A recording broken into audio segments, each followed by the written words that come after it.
lo veo como perfectamente legítimo y posible. Que sea esto otro, que sea algo más modesto y algo más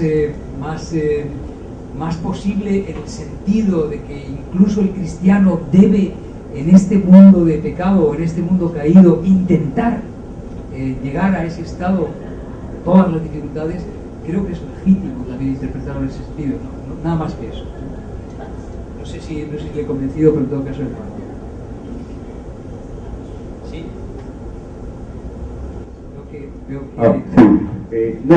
Yo más allá del tema estrictamente religioso, yo lo vi en el tema de traducción, en el hecho que la palabra específicamente o el significado de tu reino, para efectos de traducción, cambia mucho el significado de qué.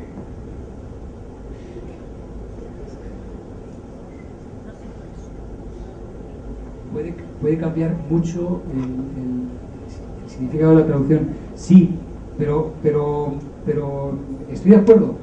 Pero mire, les recuerdo una intervención que hubo ayer que fue muy interesante, del decano de la Facultad de Filología, en la que nos recordaba que Nunnery era no solamente un convento, sino que también podía ser otra cosa muy diferente. Hay que admitir, hay que aceptar que a lo mejor, y desde el punto de vista de la traducción, que es lo que me gustaría subrayar, a lo mejor no podemos ir más allá.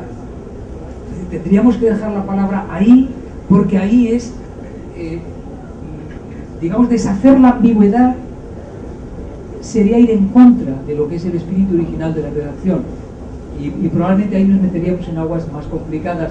Y probablemente, además, si usted se fija con su intervención, usted incluso ya está haciendo eso que usted propone, simplemente, podría ser objeto de debate para un sínodo de obispos que decidieran si es la primera, segunda venida, pero entonces ya estarían haciendo exégesis sobre un texto en el cual, como traductores, creo que el compromiso ético del traductor concluye allí donde puede tener seguridad de que aquello que ha traducido respeta incluso la ambigüedad del propio original. Y como usted ha señalado con su explicación, pues a lo mejor resulta que esas dos caben, y desde luego puede caber a cualquier lector de esta frase la posibilidad de esa ambigüedad de esas dos explicaciones. Yo creo que legítimamente, y bueno, aquí como lo que nos interesa no es mi propósito, no tengo cualificaciones para ello, es hacer exégesis bíblica, sino simplemente intentar entender cuáles son los procesos traductológicos que han dado ocasión a una oración que probablemente estaría por asegurar que casi ninguno de ustedes ha enfocado jamás en su vida como una traducción. Así de sencillo, no es nada más que eso. Y es un ejercicio que, desde luego, para cualquier persona que desee saber qué es una traducción, me parece que es un ejercicio estimulante, nada más. Yo no pretendo resolver cuáles son los misterios que esconde una oración que si a cualquiera de nosotros nos hubieran preguntado en cualquier momento de nuestra vida qué es lo que quiere decir el Padre Nuestro, pues es muy sencillo y es muy claro. Sin embargo, si uno lo analiza, y lo analiza además desde el punto de vista de la traducción, dista de ser sencillo y dista de ser claro. Nada más que eso. Pero vamos, su observación es absolutamente pertinente, desde luego. Bien, les decía, realices en la tierra tu designio del cielo, y fijémonos que esta frase, además, refuerza el sentido de la anterior. Tercera petición, dice, hágase tu voluntad así en la tierra como en el cielo. Y yo recuerdo que esta es la frase tradicional, hágase tu voluntad así en la tierra como en el cielo.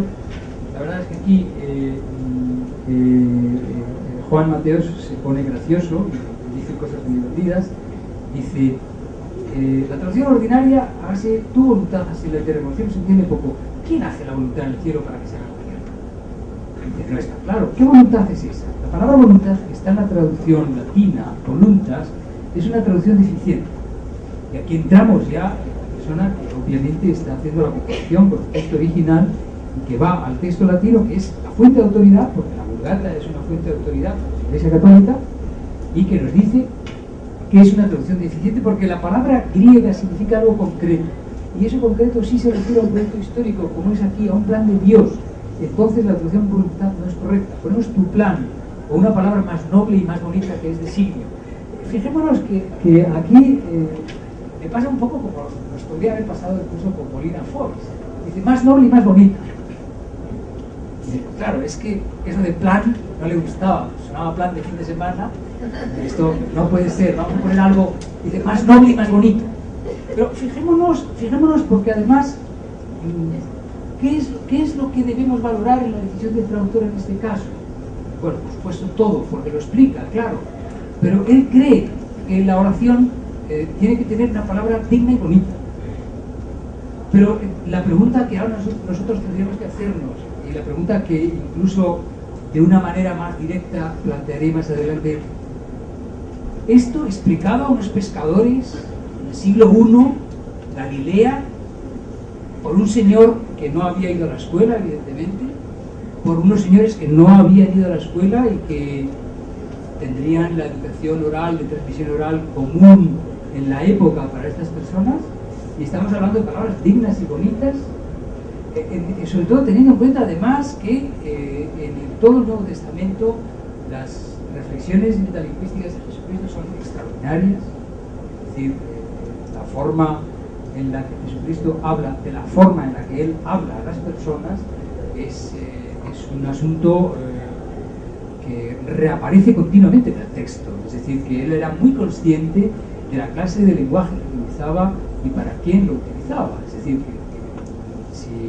si hay un autor consciente de qué es lo que quiere hacer y cómo quiere hacerlo, desde luego es Jesucristo, de manera que una persona aparezca y diga, no, una palabra más digna y más bonita, ¿el que sabe? ¿El que sabe? ¿Cómo lo sabe? Que Jesucristo realmente quería esa palabra más digna y más bonita y a lo mejor no le habría satisfecho mucho más la palabra plan, y a él le parece que no es adecuada.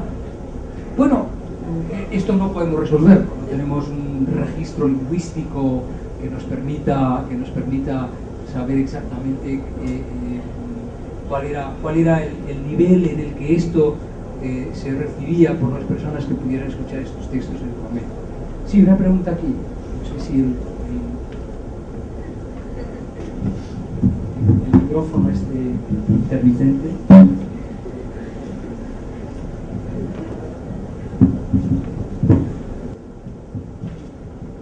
Buenas noches. En realidad, por ejemplo, el Padre Nuestro con el que hemos crecido, nos suena mucho a un poema. Nosotros nos suena mucho a un poema. Y es más, nos atrae cuando en las clases de catequesis, todo por lo mismo que nos suena a un poema y nos explican de esa manera en la iglesia, los padres, las monjas, en general, ¿no? Entonces, en este caso me parecía muy gracioso también que decía que la palabra era muy digna, muy bonita, cuando...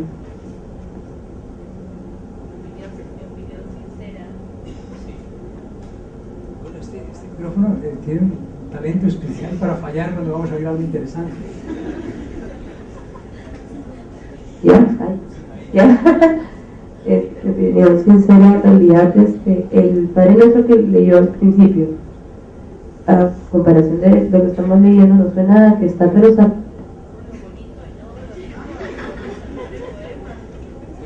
Está quitando todo lo bonito, todo lo digno.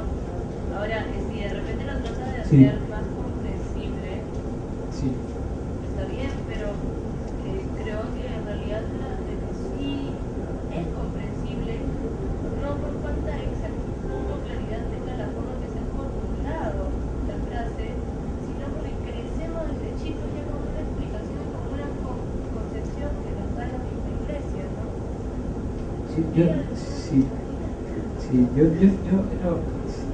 Bueno, no sé si lo habéis oído los demás, yo sí he tenido la fortuna, no.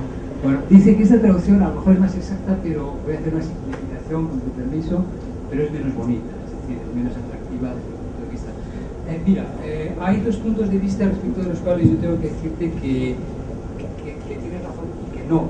Que tienes razón en que esa es tu costumbre, pero imagínate que tienes una hermana de 3 años que crece leyendo esta versión. Para ella la versión poética, bonita y preciosa será esta. Sí, no te quepa duda. no te quepa duda de nuestra capacidad para conformarnos.